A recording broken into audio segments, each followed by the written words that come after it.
नमो अर्हन्ताणं नमो सिद्धाणं नमो आयर्याणं नमो वज्रायाणं नमो लोये सवसाहुणम् वन्दितु सवसिद्धे ध्रुवमचलमणोवमं गतिं पत्ते वोच्छामि समयपाहुड मृण्मो सुध केवली भणिदम्।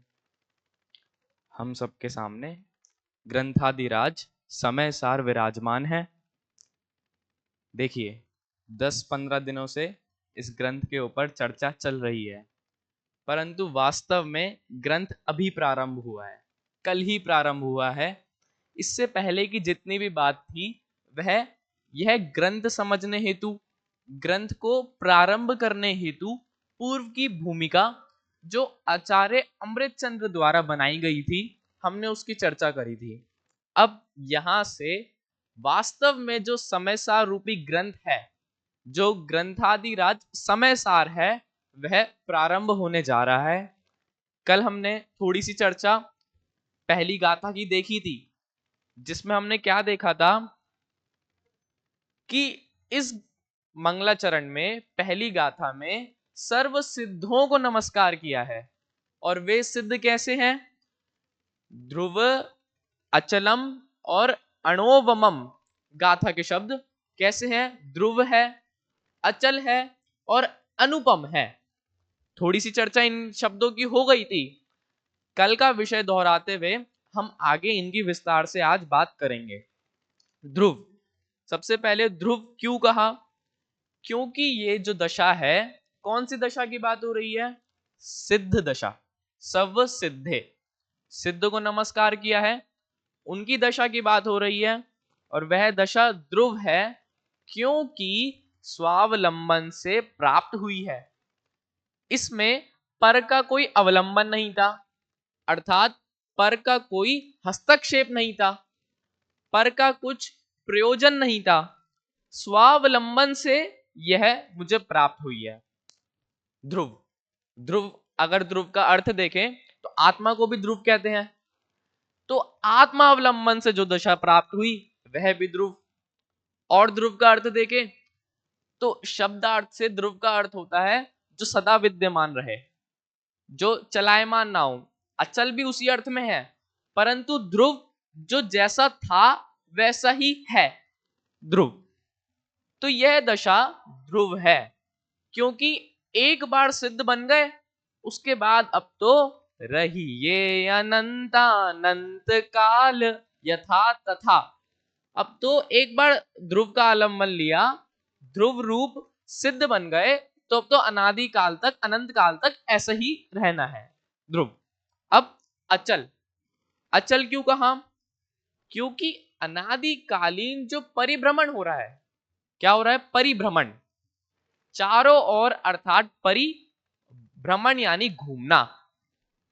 हम ऊपर के देखे परिभ्रमण, ऊपर की ओर तो देव गति, नीचे की ओर तो नरक गति, और सीधे आड़े में देखे तो मनुष्य और तिर्यंच गति।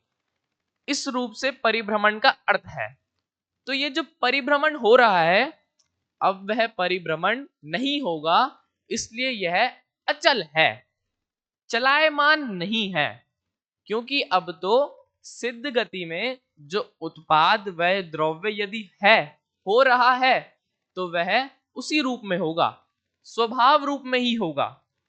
अब पर भावों से मैं दूर हो गया हूं, तो ये जो गति मुझे प्राप्त हो रही थी, ये पर भावों के द्वारा प्राप्त हो रही थी, कर्म जनित थी।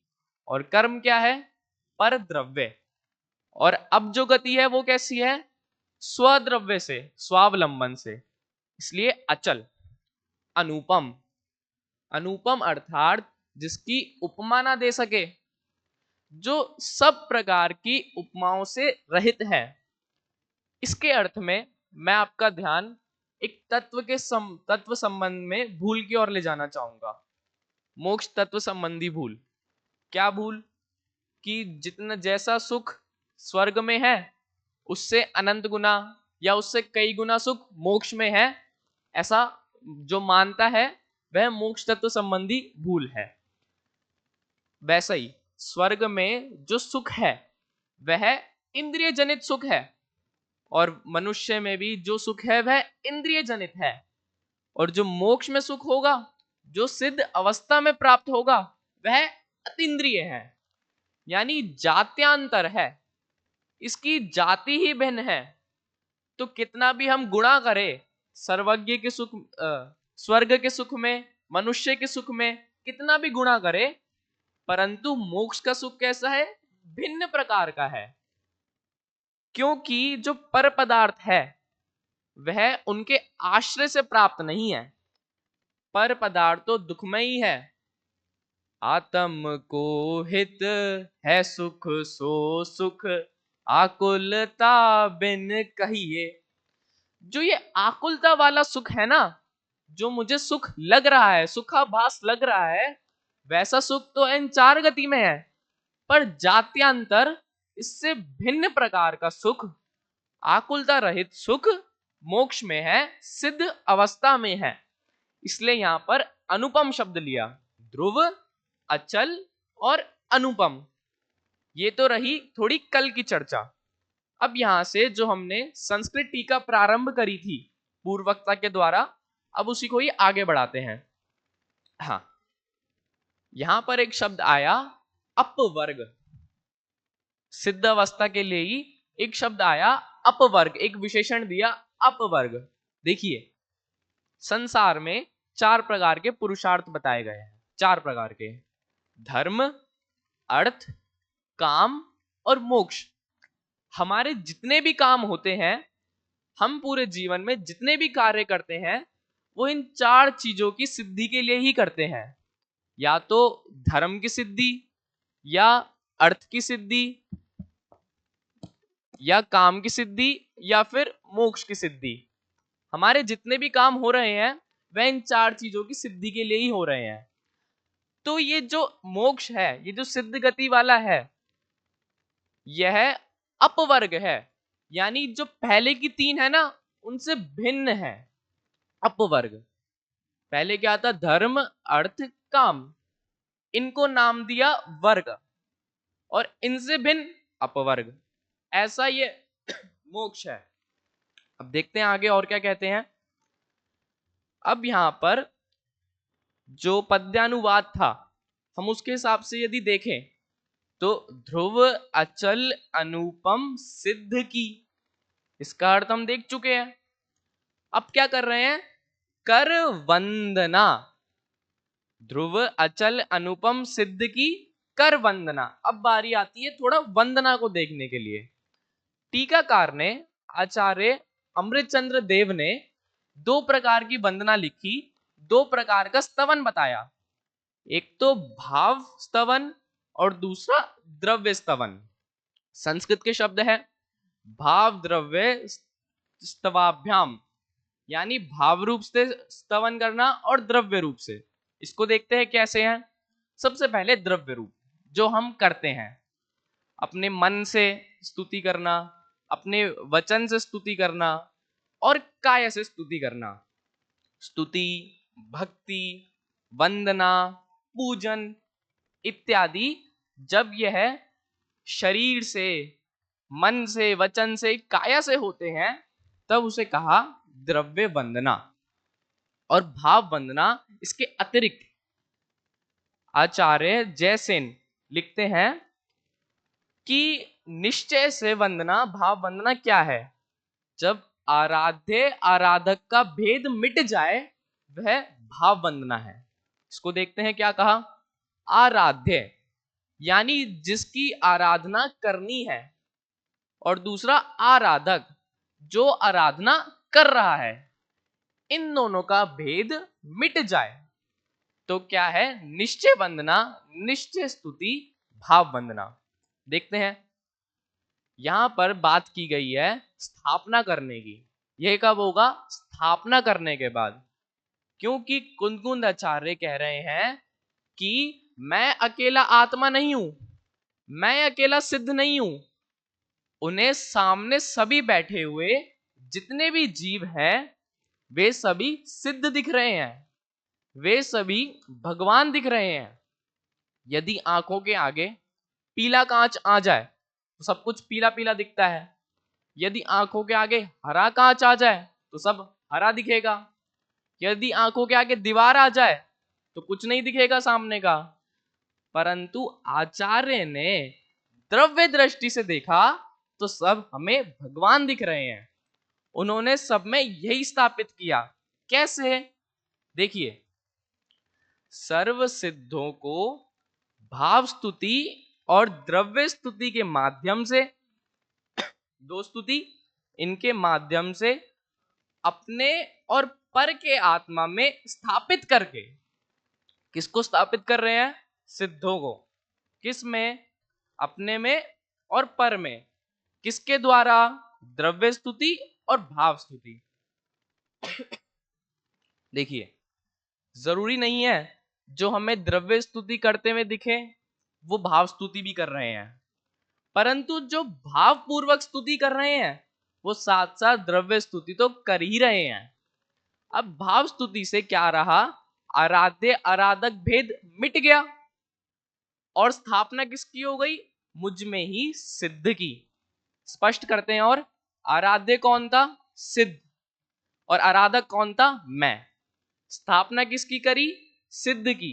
किसमें करी? मुझ में। अतः आराध्य आराधक भाव मिट गया, अब यह दोनों अभेद है। इस प्रकार से द्रव्य स्तुति और भाव स्तुति का अर्थ किया जयसेन आचार्य ने। द्रव्य वंदना और भाव वंदना कहां थे हम? ध्रुव अचल अनुपम सिद्ध की कर वंदना। इसके बाद के पद है मैं स्वपरहित। अब इन पदों को थोड़ा गौन करके अभी आगे चलते हैं। यह समय प्रावृत कह रहा शुद्ध केवली द्वारा कथित।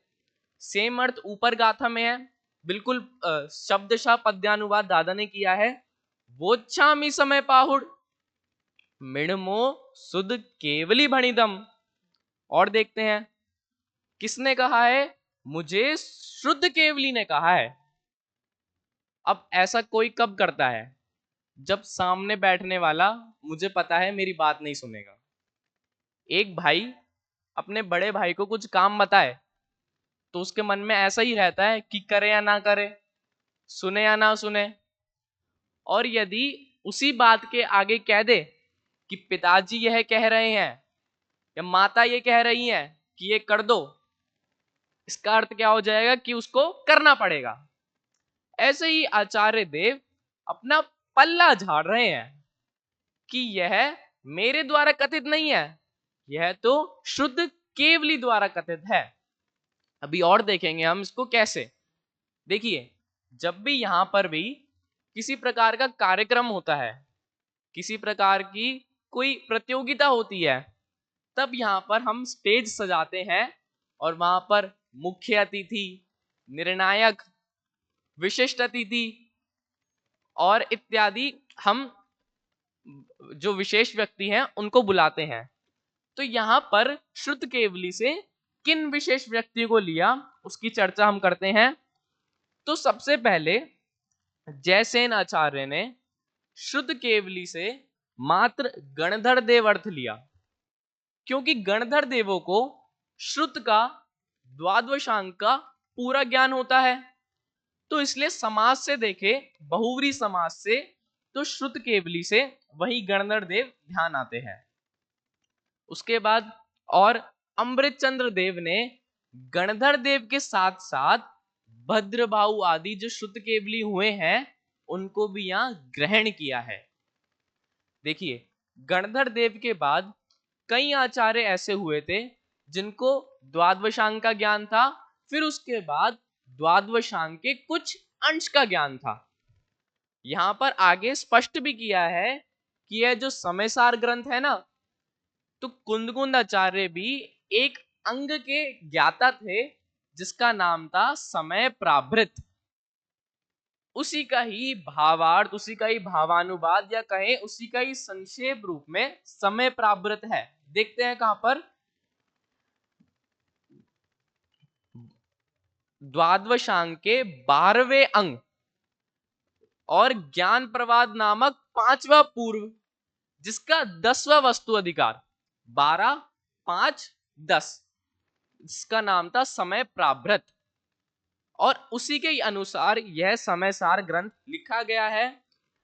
आप देख सकते हैं पेज नंबर 27 पर, यहां पर अच्छे तरह से उन्होंने पूरा स्पष्ट लिखा है कि आचार्य कुंदकुंद को भी इस अंश का ज्ञान था। अब हमारा प्रकरण जो श्रुत केवली द्वारा प्रणीत है उससे लेना, तो गणधर देव भी यहां पर आ गए और जो श्रुत के ज्ञाता पूर्ण रूप से या अंश रूप से, उनको भी यहां गर्भित किया। और साथ साथ केवली, केवली शब्द से सर्वज्ञ देव का भी ग्रहण कर सकते हैं, क्योंकि केवली अर्थात केवल ज्ञान युक्त, और केवल ज्ञान युक्त तो सर्वज्ञ देव है। और उन सर्वज्ञ देव के समव शरण में, तीर्थंकर के समव शरण में जो यहां पर उन्होंने बताया, वही तो गणधर देव ने गूथा। जो गणधर देव ने गूथा वही तो आचार्यों ने समझा, पढ़ा और द्वादशांग के पाठ ही हुए। यानी परंपरा से देखे तो सबसे पहले सर्वज्ञ, फिर गणधर, फिर अन्य आचार्य, फिर उसके बाद आए आचार्य कुंदकुंद देव, जो क्या कह रहे हैं, ये तो शुद्ध केवली द्वारा कथित है, इसमें मेरा कुछ अलग से अर्थ नहीं है। इससे यह पता चलता है कि यह ग्रंथ कितना प्रामाणिक है। क्या पता चला इससे, उन्होंने इस ग्रंथ की प्रामाणिकता दे दी। देखिए, अभी भी कोई भी अगर फैक्ट्री नई खोले, क्रीम की, पाउडर की, दवाई की, किसी भी चीज की कोई नई फैक्ट्री खोले, तो उसको WHO का वेरिफिकेशन चाहिए। कोई खाद्य पदार्थ का खोले, कोई बिस्किट की, कोई किसी भी चीज की कोई कंपनी खोले, तो उसको सबसे पहले हेल्थ कंपनी से सर्टिफिकेट चाहिए कि यह जानलेवा नहीं है। तो वैसे ही आचार्य कुंदकुंद देव ने हमें सर्टिफिकेट दिखा दिया कि ये तो सर्वज्ञ देव के द्वारा कथित है, यह कोई हार्मफुल नहीं है, इसमें कुछ घात नहीं है, ये तो हमारे प्रयोजन के लिए लिखा गया है, श्रुत केवली द्वारा कथित। और देखिए यहां पर टीका में थोड़ा अर्थ लिया कि यह जो ग्रंथ लिखा है वह स्व और पर के मोह के नाश के लिए किया गया है। इस ग्रंथ का जो रचना की गई है उसका उद्देश्य क्या है, स्व के और पर के मोह का नाश हो। तो यहां प्रश्न उठाया कि आचार्य देव तो 6वें 7वें गुणस्थान वाले हैं, कुंदकुंदाचार्य, अमृत चंद्राचार्य, जयसेनाचार्य, ये तो 6वें 7वें गुणस्थान में झूलने वाले जीव है, फिर इनको मोह का नाश क्यों करना है, क्योंकि मोह मिथ्यात्व तो चौथे में ही चला गया। तो उसका स्पष्टीकरण किया कि यहां मोह से मात्र मिथ्यात्व ना लेकर दर्शन मोह के साथ साथ चारित्र मोह भी लिया। अभी हम सामान्य अर्थ देख रहे हैं पूरी संस्कृत टीका का, उसके बाद विशेष देखेंगे कि दर्शन मोह के साथ साथ चारित्र मोह भी लिया। और अभी तो चारित्र मोह जो अंश रूप में स्वंजलन कषाय है वह अभी उपस्थित है। यदि वह भी चली जाती तो पूर्ण मोक्ष जो सिद्ध दशा है, जिनको नमस्कार किया है, जो आराध्य है, वो वाली दशा प्रकट हो जाती।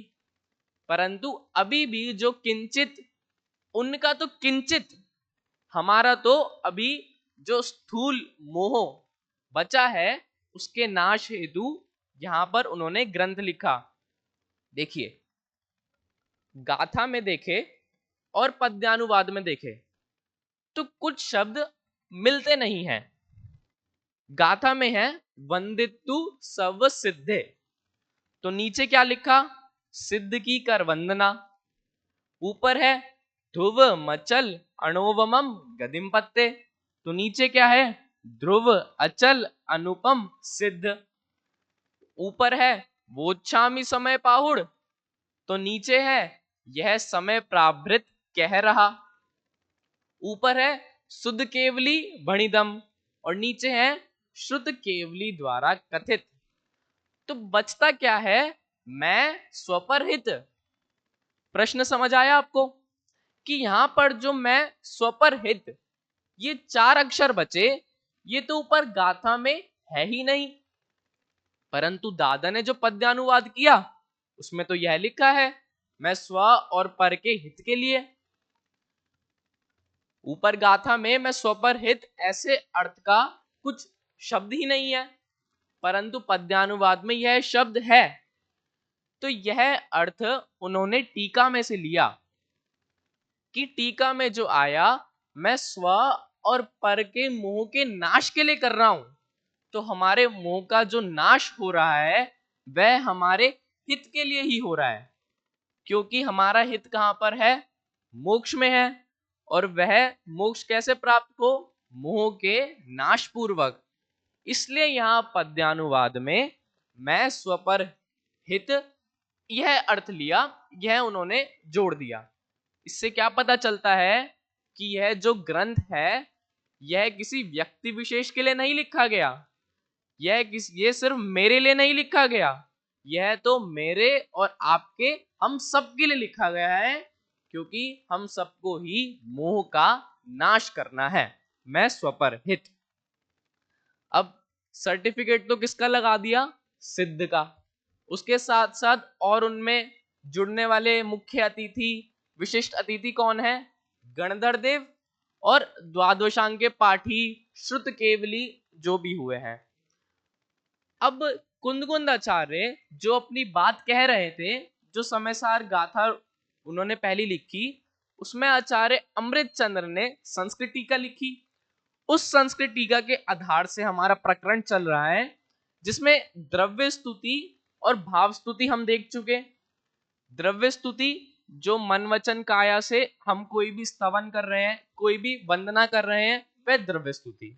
अब भाव स्तुति भी हम देख चुके कि आराध्य आराधक का जहां भेद मिट जाए वह भाव स्तुति। आराध्य कौन है? सिद्ध। आराधक कौन है? मैं। ये जो भेद जब मिट जाए तब वह गति प्राप्त हो। अच्छा, अब एक छोटा सा एक्सपेरिमेंट हम सब करेंगे यहां बैठे हुए। आप सब मेरे आगे ऐसे हाथ रखिए, मेरे आगे। अब ये जो आपकी उंगलियों के बीच में जो गैप है, यह इसके बीच में से मुझे देखिए, इसके बीच में से मुझे देखना। मैं दिख रहा हूं? अब मुझे ना देखकर इन उंगलियों को देखिए, अपनी उंगलियों को। दोबारा। अब इन उंगलियों के गैप में से पहले मुझे देखिए, अब मुझे ना देखकर सिर्फ इन उंगलियों को देखिए। कुछ फर्क समझ आया? फर्क दिखा? दोनों ही दृष्टिकोण में पदार्थ विद्यमान था।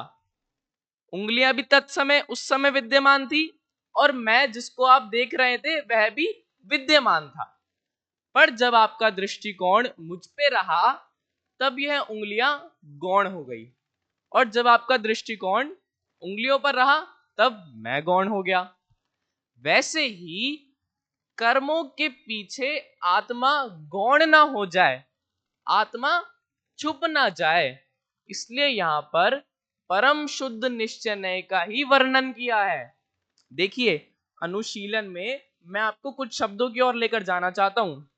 पेज नंबर 27 पर ही लिखा, देखना, ध्यान से सुनना। इस ग्रंथ में जिन पदों का, शब्दों का प्रयोग किया गया है वह सभी पद शुद्ध आत्मा के प्रतिपादक है। किसके प्रतिपादक कहा? शुद्ध आत्मा के। जो आत्मा परद्रव्यों से भिन्न है, सारे कर्मों से रहित है, ऐसी शुद्ध आत्मा का प्रतिपादन करने के लिए यह ग्रंथ की रचना हुई है। जो अनुशीलन में बताया गया कि जितने भी पद, जितनी भी विशेषताएं दी गई है, वह सब शुद्ध आत्मा के लिए दी गई है। और जो पहली गाथा में कहा ध्रुव, अचल, अनुपम, यह भी उसी शुद्ध आत्मा के लिए है। कौन सी शुद्ध आत्मा? सिद्धों वाली शुद्ध आत्मा, आपकी शुद्ध आत्मा, शिवन की शुद्ध आत्मा, हम सबकी आत्मा जो एक समान है। क्योंकि किसके लिए है? मैं स्वपर हित, स्व और पर के हित के लिए। और यहां पर जो प्रमाणता बतानी थी ना, उन्हें प्रमाणता बताने के लिए ही दोबारा से उन्होंने केवली भगवान को याद किया, श्रुत केवली को याद किया। और इसी टीका में एक वाक्य मैं आपको बताता हूं, अर्हत प्रवचन अव्यवस्य, अरिहंत के प्रवचन का अवयव है। अरिहंत के प्रवचन क्या हुए? अरिहंत भगवान ने प्रवचन किए क्या यहां बैठकर? उनका प्रवचन क्या?